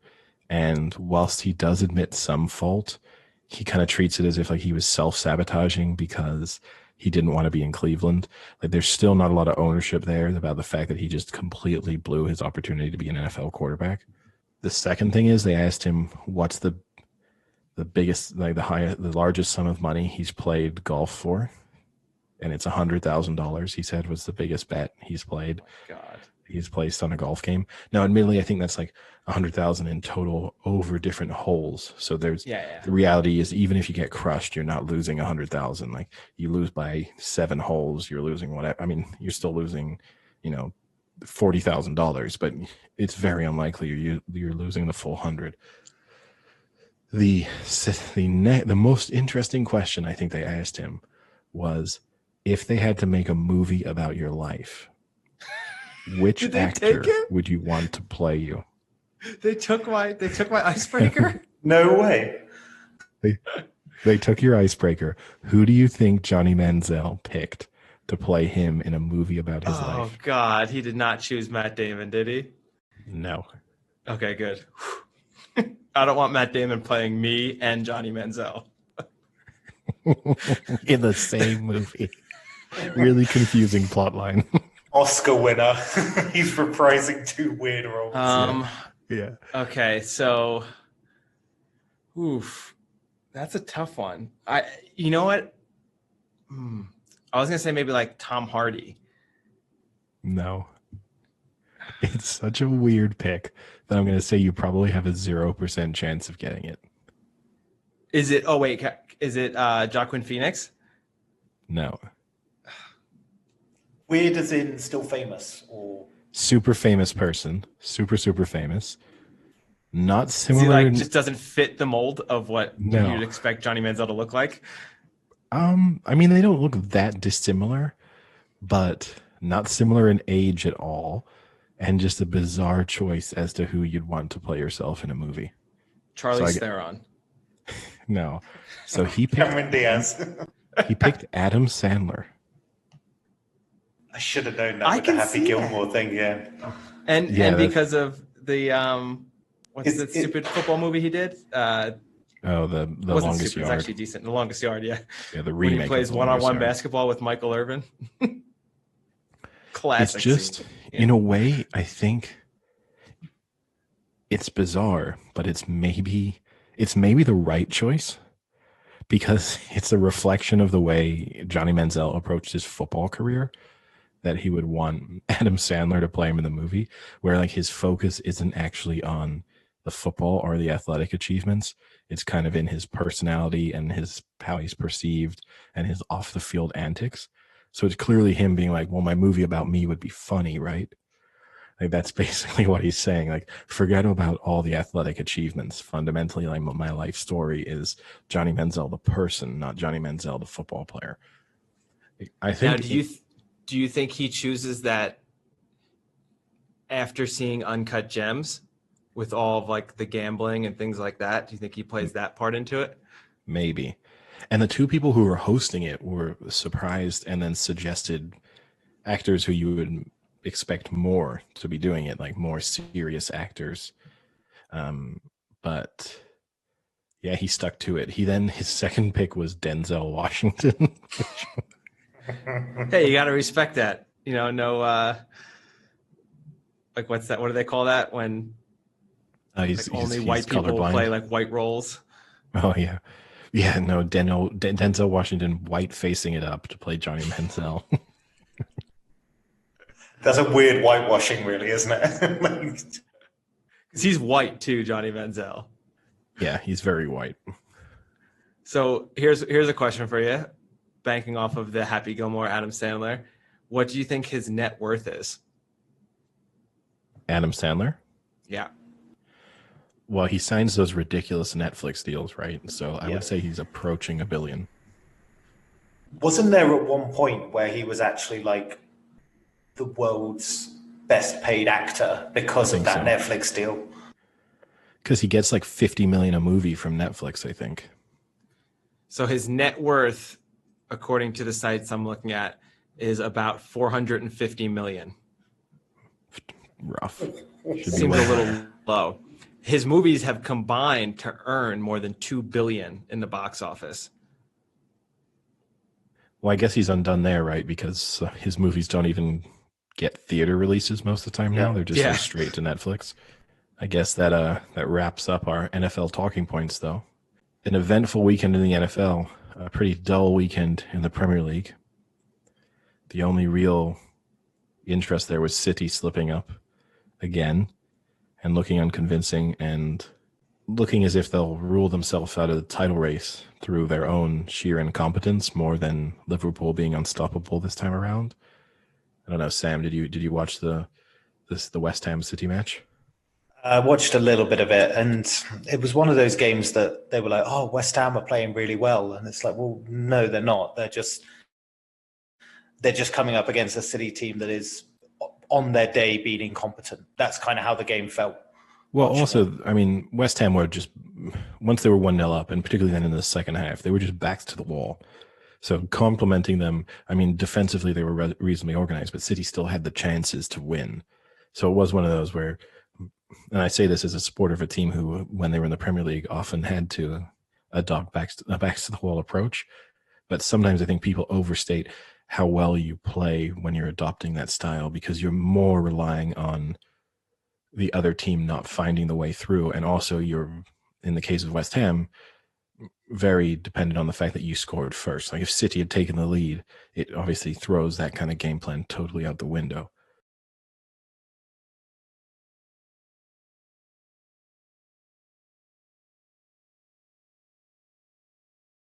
For me, it wasn't really that, West Ham had a game plan and they executed it well. I don't think that means that they played really well. I think Man City just were poor. And this is the problem with Man City, or at least what I think is going to be it. That it looks like this is going to keep happening, right? You can't say that they're now going to go win the next 30 games. And I think, I think very quickly they might just start ruling themselves out of the league at the moment, the way they're playing. They need someone up front. I mean, it was really revealing. Obviously, Jesus is still out, and I don't think he would solve the problems anyway. But Aguero started up front, and then in the second half, when they needed a goal, they took Aguero off, and they put Foden up front in that weird system that they'll play, where they kind of have interchangeable attacking players in the front three, which is okay. And at times it looks really nice, and the passing can be really slick, and the movement is good, and it's a ton of pace. But you Didn't need Foden score? He did score. 10 minutes after they put him on, or 5 minutes after? Yeah, no, look, fair enough. But then when you were up against West Ham and they have literally 11 players inside their own half, and 8 of them are within 20, 30 yards of their own goal, and whenever you get the ball out wide, they have 6 or 7 of their own players in the box. You need someone who is a natural goal scorer. You'd probably need someone over 5'8", which they don't have a lot of players. I mean, they are a short team. So the idea of putting the ball into the box kind of goes out the window. It's a weird one for me. If they don't have a goal scorer, they can look so good on their day, but you need someone to lead the line. In the same way that even if you look at Liverpool, right? Firmino doesn't really score, but he at least provides that kind of physical presence that serves to link play up and to bring Sané and Salah into play in a way that they otherwise wouldn't be able to do. In that game, showed everyone that they're not going to win the league this year. It was pretty dramatic. That might have been the most boring match of football I've ever watched. And I mean that really genuinely. And I don't want that as like a hot take, overreaction, trying to have a controversial view on the match. Not that it's controversial, because I think a lot of people agreed. But fundamentally, that might be the most boring match I've ever seen. I mean, it rained a lot.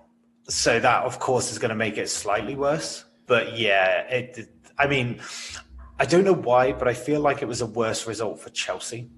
Because when Lampard, this is Lampard's first season where he had all that money, and he has bought 250 million of pure attacking prowess, and they can't break down that Man U team. And I think that's a worse result for them. You can kind of spin that both ways, right? It's a really the reason why this match deserves its place in the pantheon of most boring matches of all time. You're right that Chelsea were probably fielding, probably closer to 400 million pounds worth of attacking players. They were up against 400 million pounds worth of defensive players, and then throw in the cost of some of United's, United brought an 80 million pound substitute on in Paul Pogba, and somehow between all of that supposed talent that was making its way onto the pitch at different times, they weren't. The most exciting moment of the match was probably when Mendy nearly passed the ball into his own net. I think that was the only moment that was kind of interesting. Apart from that, it was just people occasionally appealing for penalties. That was the match. I love the idea of a game being like, this nearly happened, so it almost became a good game. And look, it was one of those matches that desperately needed a goal. If either team had scored, it probably would have become a lot more open and more interesting. If either of them had got a penalty in the sort of 60th minute, we probably talking about a different match. But it was awful. I don't know how either side could walk out. The only positive for both of them is they didn't let a goal in. That's it. They've both had defensive struggles, and they've managed their kind of mutual incompetence allowed them to make it through without any goals being scored. Harry Maguire nearly looked like a defender for 90 minutes. But the only noteworthy thing from either of those teams to have come out in the past few days is today there was a little bit of drama once again surrounding Paul Pogba, although seemingly this time nothing to do, not his own fault, in that the Sun released an article claiming that Paul Pogba had retired from international football because he was upset by the comments that Macron had made that were critical of Islam, and that had said that and obviously Pogba is a Muslim and had in protest retired from French football, which Pogba has now come out and totally denied and said that he will be suing the publications that originally published the story and people who reshared it and republished it. Just really big. So he's not suing his who wrote the article? I think the Sun, surprisingly enough, normally known as this oracle of truth within English English newspapers. I think it was the Sun who first published it. I mean, if no one knows about this newspaper, it's actually been banned in the city of Liverpool. It's not allowed to be sold in the city of Liverpool. It is not a good paper, and it just spiels. I wouldn't even inflammatory stuff. It's basically just a gossip column. Yeah, I mean, it's trash. The biggest one I can think of recently is the Johnny Depp case with Amber Heard. That was all the Sun, I think, reported all of that. Yeah, to this day, no one knows if it's real or not. It's complete trash tabloid. But in footballing terms, they've had two pretty major incidents that have damaged their reputation just on sports reporting. And you would think it's kind of difficult to have controversy when you're talking about football. You'd think like even if you have someone make a bad comment or something, that it's not going to, there's no way some sort of hot take on why Marcus Rashford shouldn't be starting for Manchester United shouldn't throw your newspaper into this, huge drama. But in the wake of the Hillsborough disaster, which was I think 1989, the Hillsborough disaster, or around then, or maybe 86. I think probably 89 though. In which some context in that. So it was a football match being played between Liverpool and Sheffield Wednesday, and too many people were allowed. This is back when you had standing only sections in football matches, and too many people were allowed into the match, and people were crushed, and 96 people died. Crushed like they were upset that they couldn't get in? Physically crushed. Oh, not emotionally. Yeah, and that's how 96 people died. And then there was a whole issue over how the emergency services responded to the actual kind of crisis and the whole way that the matches were being sort of policed and dealt with at the time.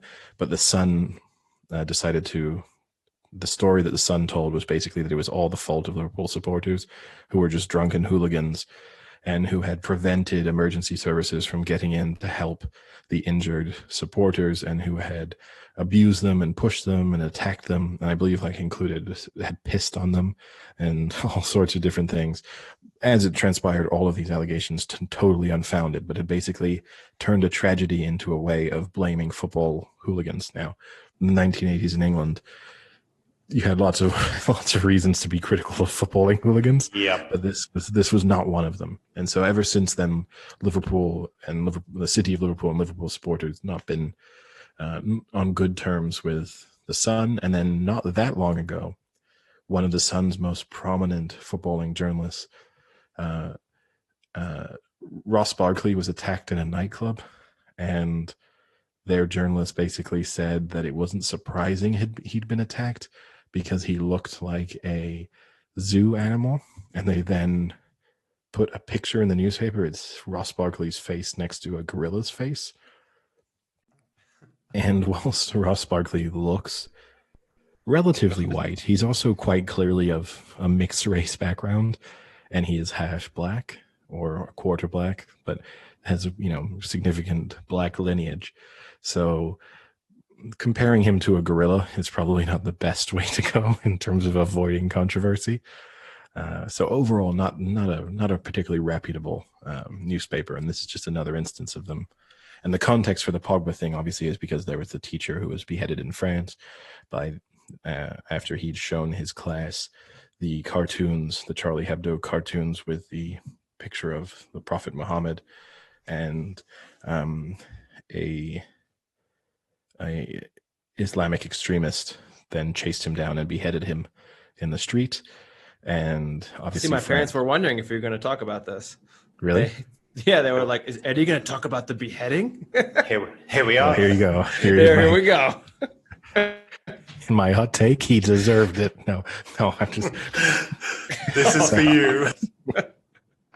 But yeah, this is where I need to declare my allegiance to the state of to ISIS and the future caliphate. But no. Listen, we're on Apple Podcasts. You might not want to do that. This might be getting screened. But no, I mean, it was awful, right? Not to make a joke out of it. Really, no one should be even attacked for what he did, which was simply trying to give his students a lesson on freedom of speech and expression. He wasn't necessarily even endorsing what had been done, but trying to just use it as an interesting case to discuss what's right and what's wrong when it comes to how you express yourself and what the press can do. And the reaction in France has been, I say extreme, but extreme in the sense that people felt that it's totally unacceptable. Obviously, there've been quite significant extremists.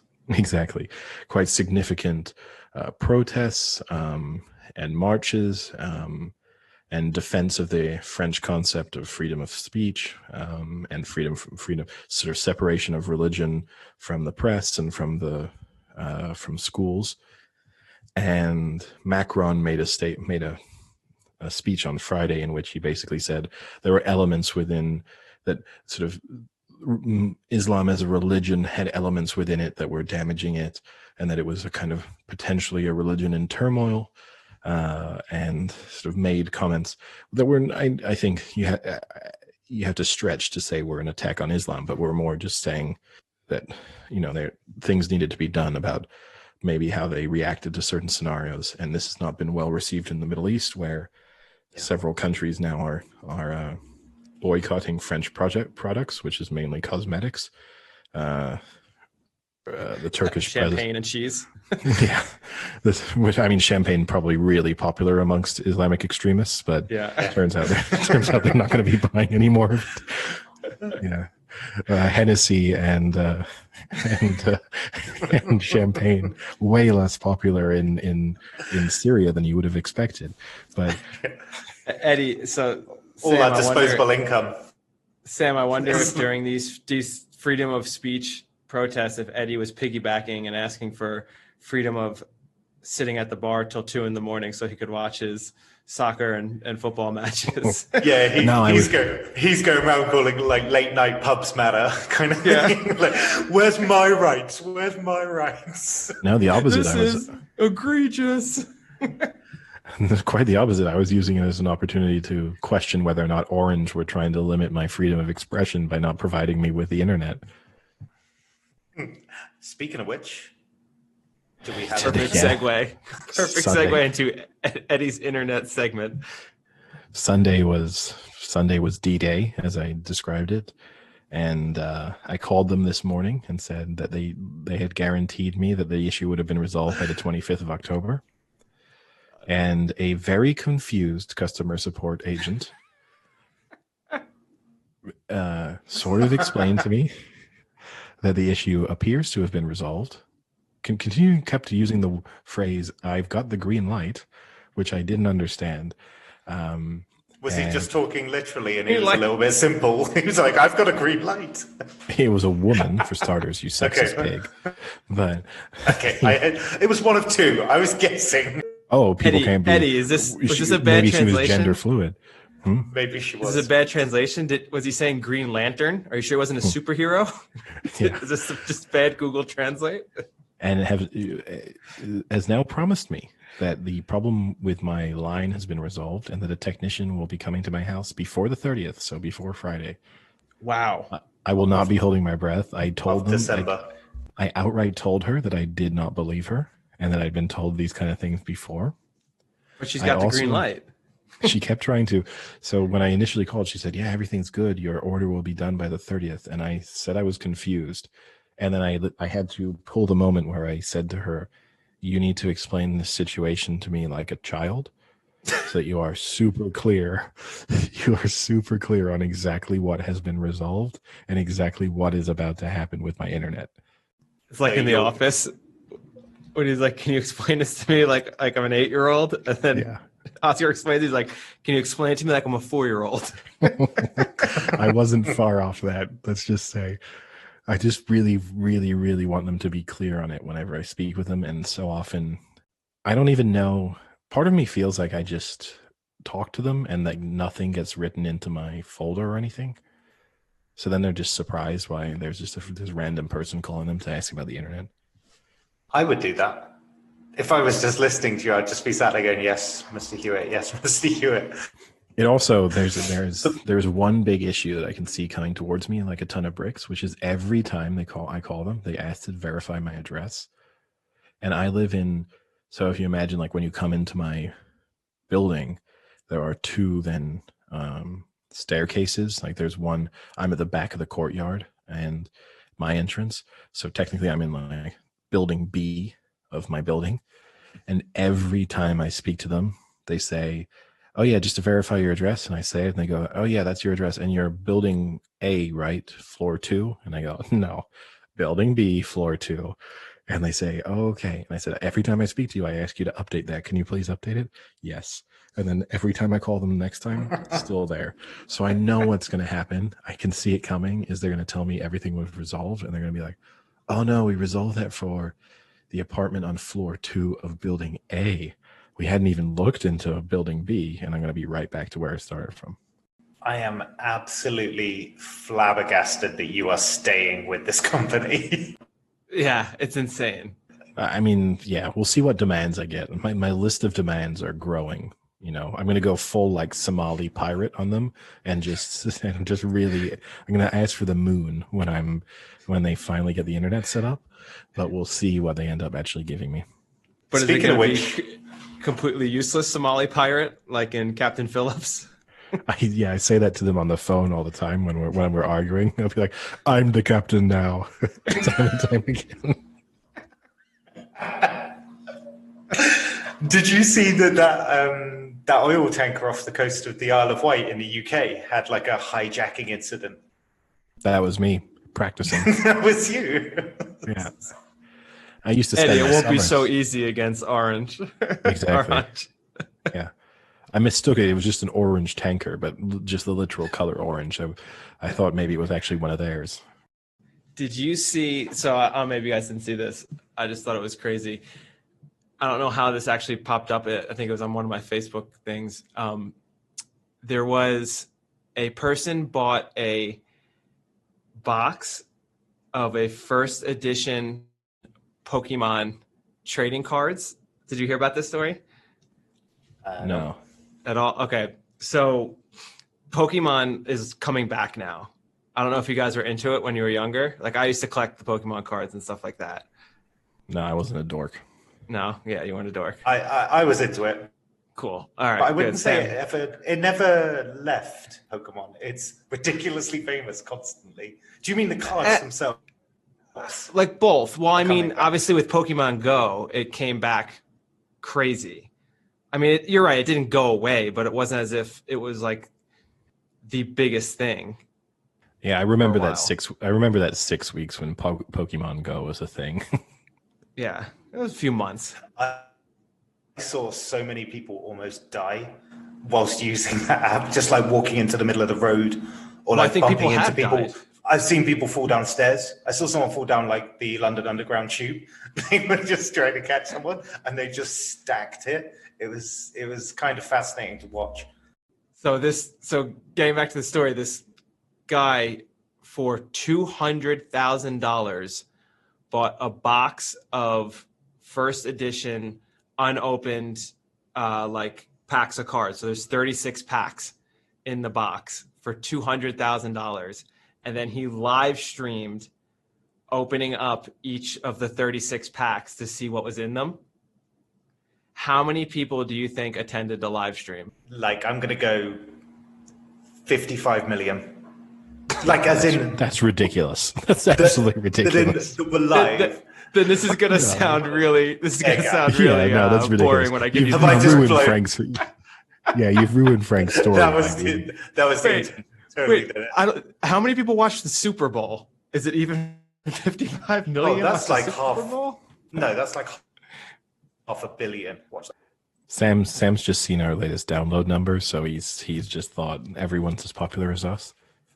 But I actually think there's about 99 million people watched the Super Bowl last year. So you're saying half people who watched the Super Bowl watched this. Is it only that? 100 million is a lot of people, Sam.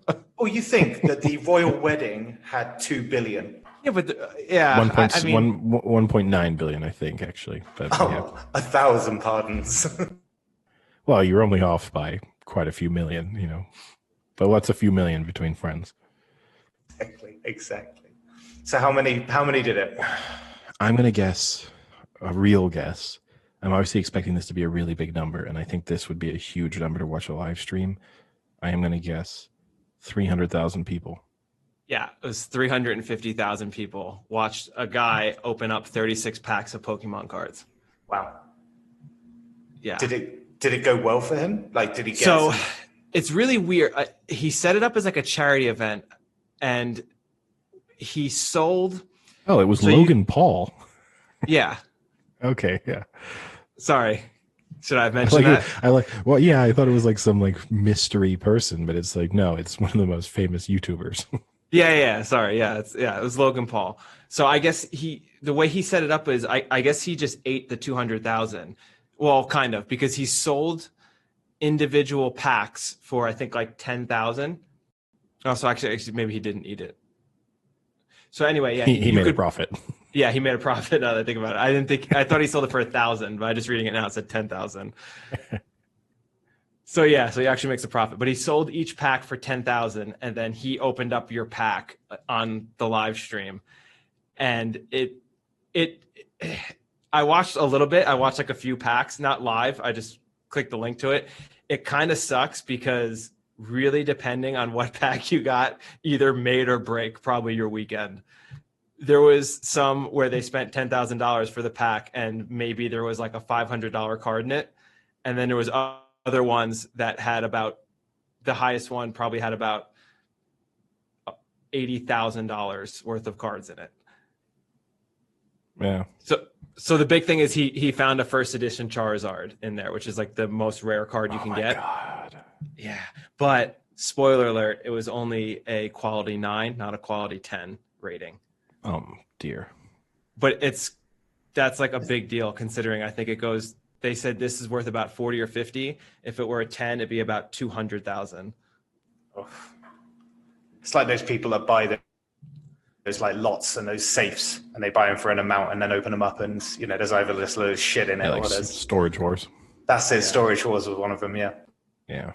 Well, I'll tell you what. Yeah, if our listeners really want, we'd do that. I'll auction off my basketball cards, and we'll live stream as I break them up into sets of like 50, and randomly dish them out, revealing who got what. I thought you meant we were going to buy like an unused storage lot.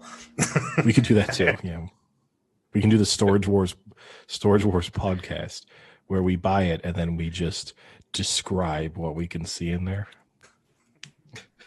We could just also just lie. I mean, already Storage Wars is fake, right? They plan stuff in it, but we could just be like, oh my God, the tomb of King Tut. 900 Fabergé eggs. Who would have ever thought in this random storage container in Scottsdale, Arizona? I thought you were going to say Stockport then, like Manchester. Well, we'll do that. We'll only do it in weird places beginning with S. That will be. Like, what's that next to it? A signed Randy Johnson baseball? And what's there in this one? It's Randy Johnson. I could just picture him with his mullet all lanky, just standing there. I mean, to be honest with you, Randy Johnson, if he was just sitting in and around like a bunch of storage places, you would just assume was a very homeless man. Yeah. He does look like a homeless man. Speaking of which, I've been trying to get rid of all my sports cards now for the past 2 months, but none of the stores are really open, so I can't drop them off. It's rough. Have you done an assessment yourself of how much they're worth? Yeah, so I went through all the cards, which I have about 7 big storage Tupperwares full, like the big ones that you'd fit underneath your bed. I have about 6 or 7 of them. No, they're in things, but then they're loose? Like some are. Shitty ones are, but the good ones aren't loose. But I went through them all. I have 2 good cards. I have a Kobe Bryant rookie card that's probably the second or third best of the Kobe Bryant rookie cards you can have. And then I have a pretty rare Derek Jeter rookie card. Rough value. But it depends because you have to get them rated. But the shitty thing about getting them rated is it costs like $50 to $100 to get a card rated. So if the card's only worth $300, is it worth sending it out to get rated?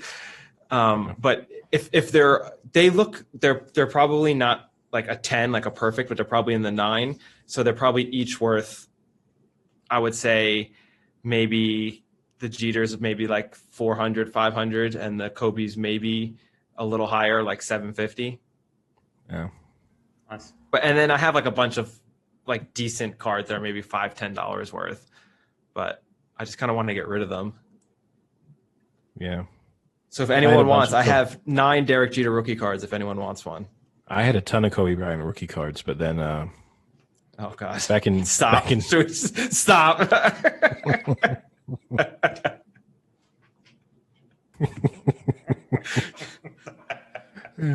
We know where this is going. No, in actual fact, though, I do actually have a bunch of Kobe Bryant rookie cards in my, because I like that's the kind of peak of my collection, right? It's the me too. Same time there. Same 92 to 98 was when I was like really buying cards. So my baseball card collection, I don't think has anything particularly valuable in it, but I haven't looked at it in probably 15 years. So it's one of those things that maybe it does, and I'm not aware of it. Yeah, well, and basketball wise, I know I've got a few decent ones in there. That was like one of the greatest draft classes ever, too. I have all the rookie cards from that one. Yeah, I mean, I've got a few. I think basketball cards, like I think I have maybe 10,000, and then baseball cards, I probably got 2,000. Unfortunately, what I have the most of are hockey, which are absolutely worthless. They're beyond worthless. They're costing me money just sitting in my house. The trouble for me, it would be selling them though, because it's one of those things in my mind, right? Like I've got 10,000 cards, most of which will be fundamentally worthless, right? But say someone came to me, looked through them quickly, and it was like, I'll give you $1 a card. So like, say I've got in total like that 12 would be to 15. Crazy. You do, but then in part of me would be like, I'm getting ripped off here. I must have some gem. Well, go through them. I went through each one. It took me about a week. I spent 3 hours a night going through them. Wow, that's some dedication. Well, do you know what? Like maybe when I have the week. internet, I'll do that. I mean, it's kind of worth it. I mean, I found the one Jeter card. If that goes for $500-$600, that alone right there. eBay, or did you use one of the actual card rating like selling? One of the card rating sites. But again, I need to get it actually rated to then I can see how much it's worth. I mean, the other thing is my cards are literally in a storage place, so they might have been destroyed. Who knows? That would be depressing, but I need to get them back. So, yeah, the amount of time and money spent on hockey cards though is not a good investment in the grand scheme of things. And it also just sucks because it was in an era where there was no great player, like a rookie, like how you're saying that was like your core era was like the Kobe Bryant era. For hockey, that was not a great era. You missed out on the Gretzky time, and then you also miss out on like the Sidney Crosby, Connor McDavid time, which is more recent. Yeah, I mean, I really should have tried. I mean, we probably both, right? We should have tried to offload those Kobe cards like in February. If I had known, because when you go back and look, you're right. They were selling for like 4 or 5 times the value at that time. And I knew I had, because I have like 3 of them, and I knew I had them, but I just, couldn't be bothered to kind of really think about that. Yeah. I mean, I've probably got some Shaq rookie cards, so maybe he'll take a helicopter overweight sometime soon. I'll try and offload them then. Maybe you get lucky and him and Barkley get on one together. That thing will definitely not make it off there. If they both sit on the same side of a private plane. Actually, if they both sit on the same side of like an Airbus, it might still happen. Just on the same side of a car. But no. Could you imagine seeing them on the same side of a car just driving by you? That alone would be hysterical.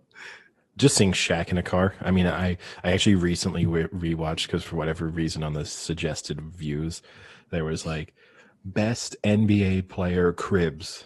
And so I like watched like 20 minutes of old MTV Cribs episodes, which were just when they went to NBA players' houses. And one of them was Shaq's house in Orlando. And a big part of it was him showing off his custom cars. which are all just like really odd to look at because he's had to like cut out the back seat of a car, and it's just like what was a 4-seater car is now just a 2-seater car. It's like very bizarre every time. It reminds me of the time you and I squeezed into the same side of a Mini Cooper. Great picture. I don't think it's quite as extreme, but it is. You took up the whole fucking right side. You squished me in the back like I was a mini like chihuahua back there. In fairness, any adult male is going to take most of the side of a Mini Cooper up. Do you mean the old Mini Coopers or the new BMW ones? The newer BMW ones? The new BMW ones, but still only the 2-door, not the 4-door. You two would look incredibly hilarious in like the old Mini. Like the really kind of famous one. It would be like a clown car where you're both getting in. It's funny because it's the 2-door and Eddie takes up like 7/8 of the thing, and it's just me in the back, just kind of like waving from the back, just squished to the max. Any other big topics? Obviously, we didn't really discuss the Champions League last week. It comes back tomorrow. The only surprise really from last week was Real Madrid managing to lose. I don't think we discussed that on Thursday. No, the whole thing kind of just went with form, didn't it, really? Or what you would expect anyway. The Real Madrid one was shocking. Yeah. And then they bounced back, of course, having just lost to a promoted side in La Liga and then losing to Shakhtar Donetsk. They then beat Barcelona, as you do. So that's a good game. Totally predictable. Yeah. Yeah, that was nice. And Zinedine Zidane went from being at risk of losing his job to suddenly being flavor of the month again. So, Eddie, maybe we can end this on a little trivia. Yesterday, Larry Fitzgerald became only the second player in NFL history with 1,400 catches. Who is the other player? I mean, I'd have to assume it's Jerry Rice. It is, in fact, Jerry Rice. Niners Nation. Yeah. Maybe we'll have him on the podcast soon. You know, he's a big fan of Niners Nation. He's got a lot of crazy stories, too. When you listen to him tell stories about his work ethic and practice and stuff like that, he'd be a good one. Maybe we can fit him in. On the Bill Simmons podcast, my nemesis. /idol. /idol, yeah. It's a love-hate relationship. Both ways, though.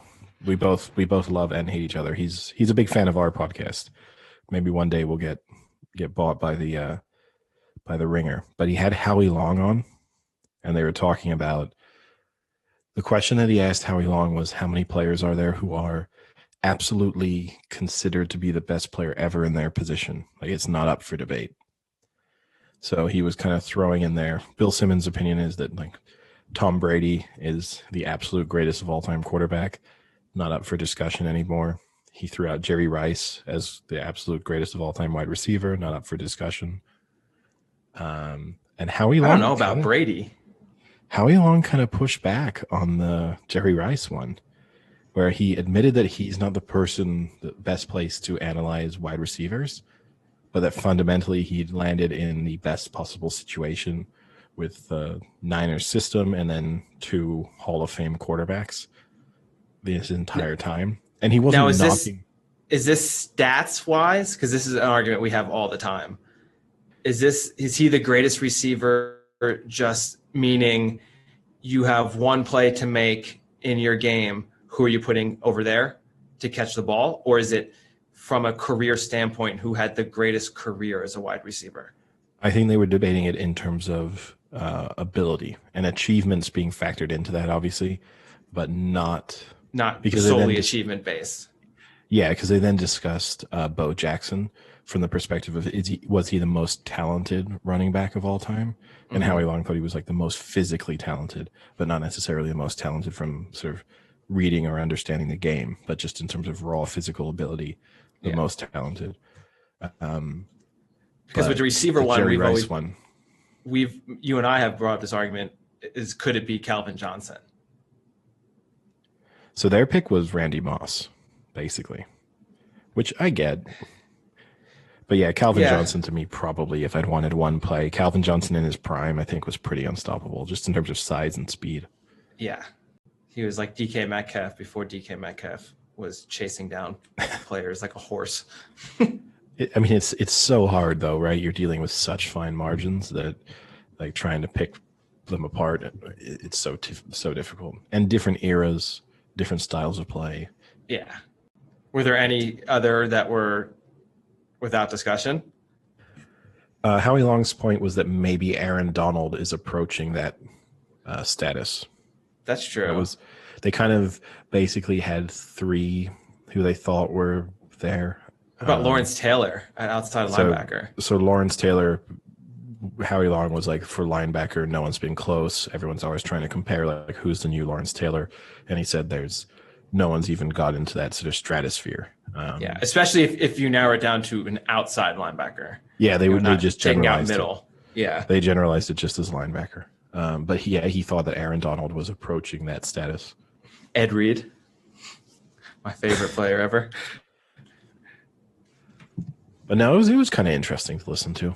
But I thought the take on Jerry Rice was like mildly controversial, but yeah, kind of understandable too. Sam, any funny sports stories from your week? No, I mean, did you see the Ajax result though? I guess that's pretty funny, like how comical the Dutch league looks after that result. But for people that didn't see it, Ajax in the Dutch league beat a team 13-0 away from home. They had, I think it was about 46 shots, 23 on target. But what was hilarious about it is it was 13-0. They absolutely destroyed them. But their keeper for the other team made 10 saves as well. That's crazy. Like, so theoretically, I mean, most keepers would probably make a good, half of that in a game, 5, 6 or 7 like saves. So to make 10 and let in 13, like, you're starting to get to the point where like there's an event once every 4 minutes in the game on that goal. But it does raise a point about how comical that Dutch league looks because of that result. But how about Deschambault hitting? Oh, sorry, go ahead, Eddie. I mean, they're mid-table too, right? So it's not as if they were beating the bottom of the table and just an awful team. Like, that's a mid-table Eredivisie team. So it's not a great look for the overall quality of that league. Also, didn't realize that Huntelaar was still going at 37. He scored a couple, so it was seemingly that easy. And how about Deschambault? Did you guys see that? Drove the ball 400 yards in the air, supposedly, according to his tracking devices and his practice facilities or whatever. Yeah, that's what he claimed, yeah. Yeah. He also claimed he's not an asshole, but we know that's not true.